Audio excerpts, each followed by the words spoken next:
وی کے ایک نئے پروگرام کے ساتھ حاضر خدمت ہوں۔ آج ہمارے ساتھ شہزاد منیر صاحب موجود ہیں جو کہ ڈیفنس انالسٹ ہیں، تو ان سے جانتے ہیں کچھ کشمیر کی موجودہ صورتحال کے بارے میں، اور ساتھ ہی ساتھ جو کہ ہمارے ہمسایہ ملک کی طرف سے ایک سلسلہ چل رہا ہے اپنے اقلیتوں کو دبانے کی کوشش میں، تو اس سلسلے میں بھی تھوڑی سی گفتگو کریں گے۔ تو سب سے پہلے آپ کو خوش آمدید پاک ٹی وی کے نام سے۔ Thank you very much Tanveer صاحب۔ تو سر کچھ بتائیے کہ سب سے پہلے تو یہ بتائیے کہ 5 فروری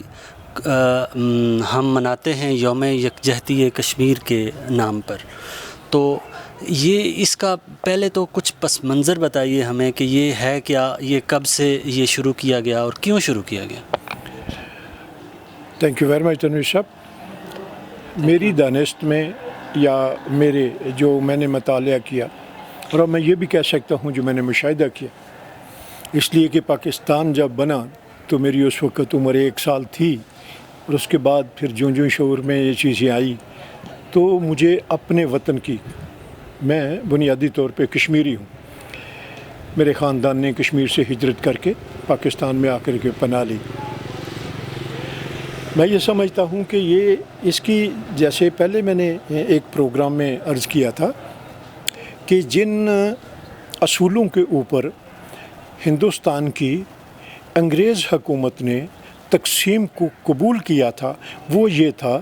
کہ ہندوستان کے اکثریتی علاقوں کو یکجا کر کے ایک ریاست بنا دی جائے گی، ٹھیک بات، اور جو دوسری ریاستیں خود مختار ہوں گی۔ جیسا کہ آپ کو یاد ہوگا کہ جس وقت پاکستان بنا یا ہندوستان کی تقسیم ہوئی تو اس وقت ہندوستان میں 635 ریاستیں تھیں، اچھا، جو خود مختار راجوں مہاراجوں کی جو ہے نا وہ ریاستیں ہوا کرتی تھیں۔ تو ان کو یہ اختیار تھا اس معاہدے کے مطابق کہ وہ اپنی مرضی سے جس حکومت کے ساتھ شامل ہونا چاہیں، جس ملک کے ساتھ شامل ہونا چاہیں، جس ریاست کے ساتھ شامل ہونا چاہیں، وہ ہو سکتی ہیں۔ تو اس میں کشمیر کا بنیادی اصول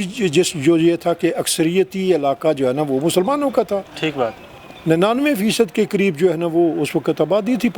مسلمانوں کی کشمیر میں، تو انہیں پاکستان ہی کے ساتھ شامل ہونا تھا۔ اور جب یہ جنگ آزادی ہندوستان کی لڑی جا رہی تھی، اس وقت قائد اعظم محمد علی جناح رحمۃ اللہ علیہ، جو مسلمانوں کے ہندوستان میں مسلمہ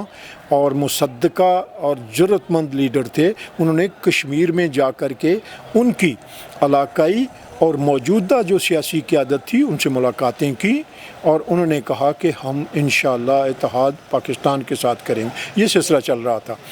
اب جب پاکستان بن گیا تو اب اصولاً تو مسلمانوں کا جو اکثریتی علاقہ تھا کشمیر، ان کو دے دیا جاتا ہے خود ارادیت کا جو ہے نام، ہاں، ان کو کہ آپ فیصلہ کر لو، جو کہ بے شک انہوں نے اصولاً یہ کہہ دیا تھا پاکستان کے ساتھ، لیکن ان کو باضابطہ یہ کہہ دیا جاتا، لیکن وہاں بات نہیں جانے دی، اور نہرو حکومت نے وہاں پہ، کیونکہ جو اس وقت ان کا راجہ تھے راجہ ہری سنگھ، وہ بھاگ کر کے دہلی چلا گیا اور اس نے کہا میری مدد کرو، مجھے تو وہ قتل کر دیں گے، اور اس پلی کے اوپر انہوں نے ادھر اپنی فوجیں داخل کر دی۔ دیکھیں وہ جو معاہدہ گزارش میں نے کی اس کی وائلیشن تھی۔ اچھا، دوسرا پھر انہوں نے کیا کیا، ریاست جوناگڑھ میں اس کا حکمران جو تھا وہ مسلمان تھا، آبادی کی اکثریت جو تھی ہندوؤں کی تھی، ٹھیک ہے۔ اچھا، اس فارمولے کو اگر اس طرح دیکھا جائے تو اس طرف دیکھا جائے تو ان کو جو ہے نا وہ پھر جو ہے نا یہ کہتا کہ نہیں جی وہ یہ مہاراجہ جو ہے نا ڈوگرا، جو اس نے ہمارے جو ہے نا ساتھ معاہدہ کیا، تو پھر ادھر بھی معاہدہ جو ہے نا مسلمان والا کہہ رہے تھے وہ مسلمانوں کے ساتھ ریاست آنی چاہیے تھی۔ صحیح بات ہے۔ اچھا، اینی ہو، تو یہ جو ہے نا ایک سلسلہ جو ہے اس مسئلے کی جڑ بنا کہ ہندوستان نے اپنی فوجیں کشمیر میں داخل کر دیں، اور انہوں نے قتل و غارت کی، اور اتنا خون بہایا کہ بہت کم جو ہے نا وہ تاریخ کی کتابوں میں آیا ہے، بہت ظلم ڈھایا گیا۔ درست۔ اس کے بعد پھر یہ جو اب پاکستان بن گیا اور انہوں نے فوجیں اتار دیں، اور پھر ادھر سے جو پاکستان کی ریاست کے جو ہے نا یہ دوسرے صوبے تھے جن میں سے سرحدی صوبے کے عوام جو تھے ان کی اکثریت تھی، اور یہ لوگ گئے اور انہوں نے اپنے کشمیریوں کی مدد کے لیے، کیونکہ ان کے پاس کوئی فوج تو تھی نہیں، درست بات ہے، بالکل، انہوں نے تو جو ہے نا لاٹھے ڈنڈیوں سے جو ہے نا لڑنا تھا، تو انہوں نے سوٹی ڈنڈوں سے جو ہے نا وہ لڑائی لڑی اور یہ وہاں تک پہنچ گئے۔ اب پھر اس وقت جو ہندوستان کے وزیر اعظم تھے نہرو،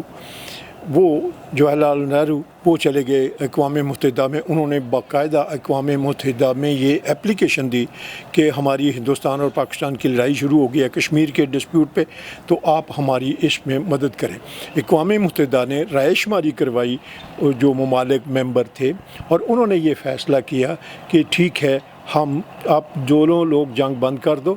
آپ سیز فائر لائن دے دی انہوں نے، اور اس کے بعد کہا کہ ہم اس کو جو ہے نا وہ حق خود ارادیت دیں گے ہم کشمیریوں کو، وہاں اپنی اقوام متحدہ اپنی نگرانی میں وہاں استصواب رائے کرائے گی، وہاں جو ہے ووٹنگ کرائے گی، الیکشن کروائے گی، اور پھر آپ جو ہے نا جس طرح نتیجہ نکلے گا اس کے حق کے اوپر عمل جدھر عوام جانا چاہیں گے ان کو ہم جو ہے نا وہ اقوام متحدہ اس کو امپلیمنٹ کرے گی، یعنی اقوام متحدہ ضامن بن کر کے آگے یہ سلسلہ چلتا رہا۔ تنویر صاحب، اس کشمیر کی جب آپ تحریک کے بارے میں آپ غور کرتے ہیں، جب میں خود پڑھتا ہوں، پوری تفصیلات جانتا ہوں، تو مجھے پتہ چلتا ہے کہ پوری دنیا میں اتنی لمبی تحریک آزادی کسی ملک نے نہیں لڑی، جتنی لمبی تحریک اور جتنی قربانیاں کشمیریوں نے اپنی آزادی کے لیے دی ہیں، اتنی کسی ملک نے اپنی آزادی کی خاطر قربانیاں نہیں دی۔ اچھا، ہماری جو بڑی لیڈر تھی پہلی نسل کی، اس کے بعد جو ہے نا ان کو یہ تانا دیا جاتا تھا کہ وہ اپنی قیادت میں ناکام ہوئے ہیں، قوم کشمیری جو ہے اس کی قیادت کرنے میں وہ ناکام ہوئے۔ حالانکہ ایسا تھا نہیں، بہت سارے وسائل کی کمی کی وجہ سے بھی ایسا ہوا، لیکن کیا ہوا، دوسری نسل سامنے آ گئی، نوجوانوں نے جو ہے نا قیادت سنبھال لی۔ اب آپ دیکھ رہے ہیں کہ وہ کیا ہمارے ساتھ کر رہے ہیں، بچوں کے ساتھ، عورتوں کے ساتھ، بوڑھوں کے ساتھ، جو ہے نا ان کی معیشت تباہ کر کے رکھتی، کلچر تباہ کرنے کے پیچھے پڑے ہوئے۔ آپ نے دیکھا کہ انہوں نے ہمارے چھوٹے معصوم بچوں کے اوپر پیلٹ گنز کے ساتھ فائرنگ کی، ان کی آنکھیں نکال دیں، عورتوں کی بے حرمتی کی گئی، عورتوں کو قتل کیا گیا۔ تو یہ خون جو کشمیر کی سڑکوں کے اوپر غاصبانہ قبضہ جو ہندوستان نے جما رکھا ہے، اس نے کسی نہ کسی طرح تو رنگ لانا ہے۔ اب ہم جو ہے نا جب اس طرف آتے ہیں تو پھر پاکستان جو اس طریقے آزادی کا اہم جو ہے نا وہ ممبر ہے، اس لیے کہ ہندوستان اور پاکستان اور کشمیری عوام، یہ تین جو ہے نا اس کے ارکان ہیں۔ اب اگر پاکستان کشمیریوں کی مدد کر رہا ہے تو ہم اس لیے کر رہے ہیں کہ وہ ہمارے فرض میں شامل ہے، وہ ہمارے ضرورتوں میں شامل ہے۔ ضرورت کا لفظ میں نے اس لیے استعمال کیا کہ وہ ہماری معیشت اور دوسروں کے حوالے سے بھی اہم ہے، لیکن بنیادی طور پہ، نظریاتی طور پہ اور جغرافیائی طور پہ کشمیر پاکستان کا حصہ ہے۔ درست بات۔ تو اس لیے ہم جو ہے نا یہ ساری جنگ جو ہے نا وہ لڑ رہے ہیں۔ اب یہ ساری قربانیوں کے سامنے آ کر کے پاکستان نے بین الاقوامی سطح پہ ہر فورم کے اوپر اپنی بساط کے مطابق، اپنی طاقت کے مطابق، اپنی ڈپلومیسی کے حوالے سے، اپنے سیاسی اثر و رسوخ کے حوالے سے، اپنے ذاتی لوگوں کے ساتھ تعلقات کی بنیاد کے اوپر کافی کوشش کی، لیکن وہ جو ہے نا وہ لہا عمل اتنا مؤثر ثابت نہ ہو سکا، اور تاحال ابھی تک ہم جو ہے نا اسی جبر کی جو ہے نا اذیتیں بھگت رہے ہیں۔ درست بات۔ جماعت اسلامی کے جو اب جو یوم یکجہتی کشمیر ہم مناتے ہیں، اس کی جو ہے نا وہ اس کا بیک گراؤنڈ یہ جاتے ہیں کہ ہمارے جماعت اسلامی کے امیر تھے قاضی حسین احمد صاحب۔ انہوں نے 5 جولائی 1991 میں اس تحریک، اس احتجاج کی بنیاد رکھی، اور انہوں نے انسانی جو ہے نا وہ زنجیر بنائی، کشمیریوں کے ساتھ اپنا اتحاد، اپنی محبت، اپنی اخوت جو ہے نا وہ، اور اپنی امداد کا اور ان کی ساتھ مدد کرنے کا بین الاقوامی ہر سطح کے اوپر انہوں نے اس چیز کا اعلان کیا، جو باقاعدہ 1991 سے ہر سال یوم یکجہتی کشمیر منایا جاتا ہے، اور حکومت پاکستان بھی اس دن چھٹی کرتی ہے۔ اس کو قومی چھٹیوں کی فہرست میں اس دن کو شامل کیا ہوا ہے، اور اس لیے 5 فروری کو ہر چھوٹا بڑا پاکستان کا شہری اور کشمیری تو ہیں ہی، پہلے ہی سے میدان کارزار میں جو ہے نا وہ جل رہے، تو یہ ہم 5 فروری کا دن اس لیے مناتے ہیں۔ اچھا، اس گفتگو کے اب دوسرے اسپیکٹ پہ تھوڑی دیر کے لیے جاتے ہیں کہ ہمسایہ ملک میں جس طرح اقلیتوں کے ساتھ جو سلوک کیا جا رہا ہے، جس طرح خاص طور پہ سکھوں کے ساتھ، سکھوں کو کے خلاف بھی مختلف قوانین، جو اسی طرح کشمیر میں جس طرح کہ انہوں نے ایک اپنے طور پہ یہ ایک مختلف قوانین کو ختم کر دیا تھا، نئے قوانین جو ہیں وہ، تو اسی طرح اپنا سکھوں کے خلاف بھی کچھ انہوں نے جو سلسلہ کیا ہے، تو سکھ بھی بیچارے جو وہ اپنی طاقت تو دکھا رہے ہیں، لیکن آپ کیا سمجھتے ہیں کہ وہ ان کی طاقت، وہ چونکہ کشمیریوں کی طرح، کشمیریوں کا ایک مختلف طریقہ ہے پروٹیسٹ کرنے کا اور سکھوں کا ایک مختلف ہے، سکھ تھوڑے ایک والیانہ انداز میں ایک جاتے ہیں، تھوڑے اگریسو سٹائل ہے ان کا، تو کیا سمجھتے ہیں آپ کہ یہ کچھ کارگر ثابت ہوگا ان کا احتجاج، یا یہ بھی اسی طرح ایک لمبا سلسلہ چلے گا؟ دیکھیں تنویر صاحب، میری دانست میں، میری سمجھ میں یہ ہے کہ انسان اپنی عادات تو بدل سکتا ہے، فطرت نہیں بدلتا۔ درست بات۔ ہندو بنیے کی فطرت میں ان کا وہ چانکیا نظریہ ہے، درست بات ہے، درست بات ہے، چالاکی، جھوٹ، تقیہ، اور جی بھر کے جو ہے نا وہ جھوٹ بولنا، اور اس طرح جھوٹ بولنا کہ لوگ اس کو سچ سمجھنا شروع کرتے ہیں، مکاری کرنا۔ یہی وجہ تھی کہ قائد اعظم محمد علی جناح کو اللہ تعالیٰ نے وہ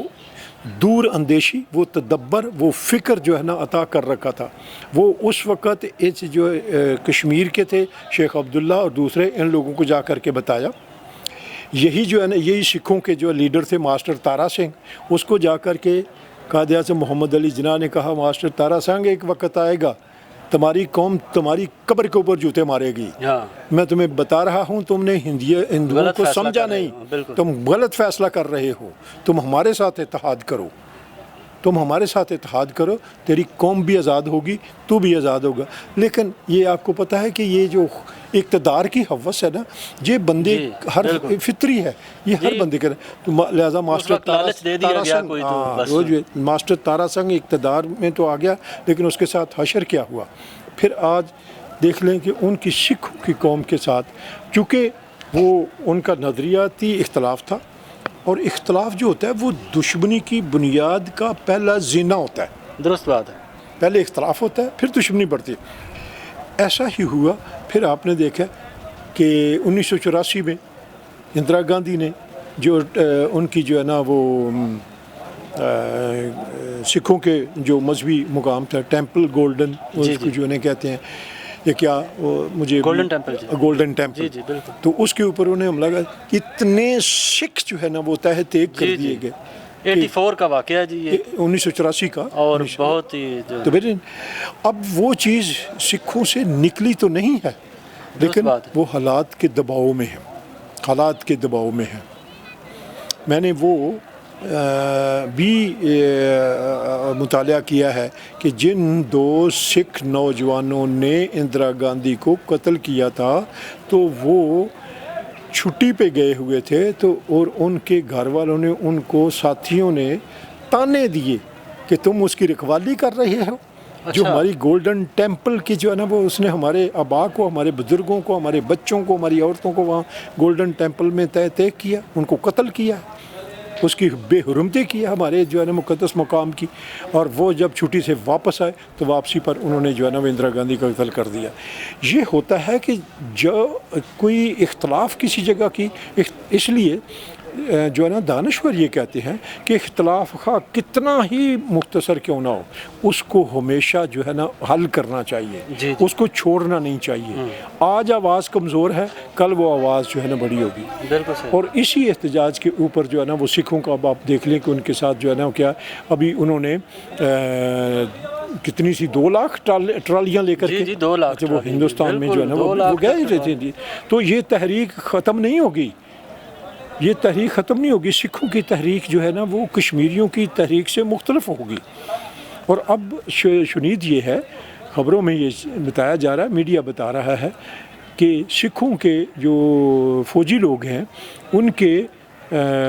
والدین نے یہ فیصلہ کیا ہے کہ جی ہم اپنے بچوں کو فوج سے واپس بلا رہے ہیں. کس ملک کی حفاظت کر رہے ہیں جو ہماری ہی قتل کے لیے جو ہے سب کچھ کر رہا ہے، ہمارے ہی جو ہے نا وہ معاشی قتل کر رہا ہے، ہماری ہی جسمانی قتل کر رہا ہے، ہمارے ہی نظریے کو قتل کر رہا ہے، ہماری شناخت کو قتل کر رہا ہے. تو اگر یہ بات چل پڑی تو مودی کے لیے بڑا مشکل ہو جائے گا وزیر اعظم ہندوستان کے لیے اس کو کنٹرول کرنا. کیونکہ مختلف رپورٹس میں بتا رہے ہیں کہ ہندوستان میں جو ایک بڑی تعداد ہے فوج کے اندر وہ سکھ لوگوں کی ہے. تو اگر وہ واپس آنا شروع ہو گئے تو پھر تو یہ بڑی مشکلات پیدا ہو جائیں گی. واپس ہی نہیں ہوں گے تنویر صاحب، آپ اس کو ذرا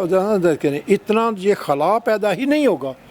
اتنے ہی دشمن جو ہے نا وہ ہندوستان کے اوپر جو ہے نا وہ جپٹیں گے. لوگ جو ہیں وہی ہے، یہ صرف یہ نہیں ہے کہ وہ گھروں میں آ کر کے بیٹھ جائیں گے سگریٹ پئیں گے. صحیح بات، ایسا نہیں ہوگا.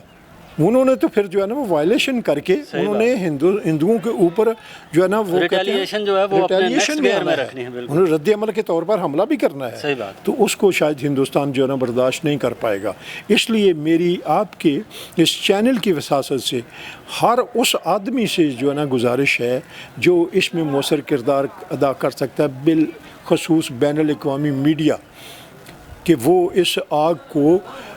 بھڑکنے سے پہلے اس کو بجھانے کی کوشش کرے اور ان کو کہا جائے کہ وہ ان کے ساتھ بیٹھ کر ان کا جو حصہ ہے خالستان وہ ان کے حوالے کیا جائے. کیونکہ جو ہے نا یہ خالستان کا مسئلہ سکھوں کے مطالبات کی روشنی میں بحث و مباحث کر کے مذاکرات کر کے اس کا حل نکالا جائے، ان کی جو مطالبے کے مطابق. بالکل صحیح، اس کا حل نکالا جائے. بالکل صحیح بات. Thank you very much. بہت شکریہ، بہت مہربانی آپ کے قیمتی وقت کا. انشاءاللہ اگلے کسی دوسرے پروگرام میں دوبارہ حاضر خدمت ہوں گے. اللہ حافظ. بہت شکریہ.